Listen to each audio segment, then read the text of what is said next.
Okay, so this is the Sprint 2 video for the habit sourcing um, project. I'm here on behalf of myself and Catherine. Um, okay, so one of the main stories I wanted for this sprint was to be able to identify objects that were supposedly found during interactions in the run. These interactions ask for the runner to do something which hopefully will tell us the location of some sort of object in the world. But the data is sort of collected implicitly, so we need a way to look at it and determine if something's actually there. One such type of interaction is asking the runner to speed up or slow down, and depending on when they do this, we might know, for example, that they slowed down once they reached a stop sign, and then we would know where a stop sign was. So one of my things I did this sprint was write this script that basically pulls the relevant data from an interaction and processes it, and both kind of plots it just to look at it for sanity check, and also runs a really simple algorithm to see if to find the point where the speed in the interaction starts to decline. In this case, a run might look something like this, where we have the runner speeding up when we've told them to, and reaching a certain point, falling off in speed like so. And the algorithm wants to identify this point and find the location of this point so that we know where the object is. And that looks something like this. This isn't actually the one. It should be this point, and this is an old picture, but it's close enough and you get the idea.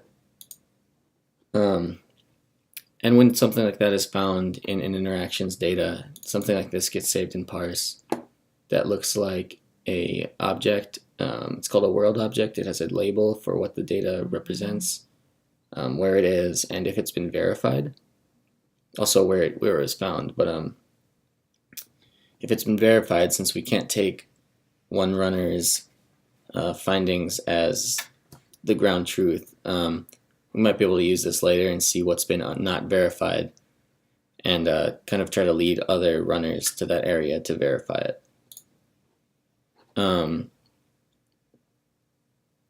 That was the bulk of my sprint. I also spent part of it designing new interactions based on speeding up, and I recorded those tonight. I'm not going to play them for personal reasons, and I'm not going to get to something else I wanted to do, which was making new builds of the app.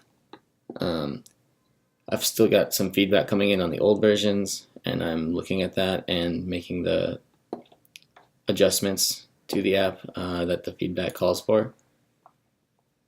And also had a meeting with Yang-sun about the architecture so that he knows how to use it and how to expand on it, or tell someone else how to expand on it when I leave. Finally, Catherine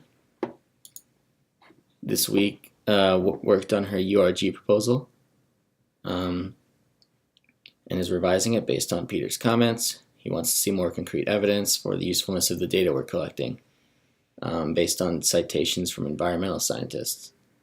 And she's also rewriting meditations for ZenWalk, according to feedback she got from her users, that she needs to add more guidance to the meditation. That is the summary of Sprint 2. This podcast was brought to you by Yeti Blue Microphones.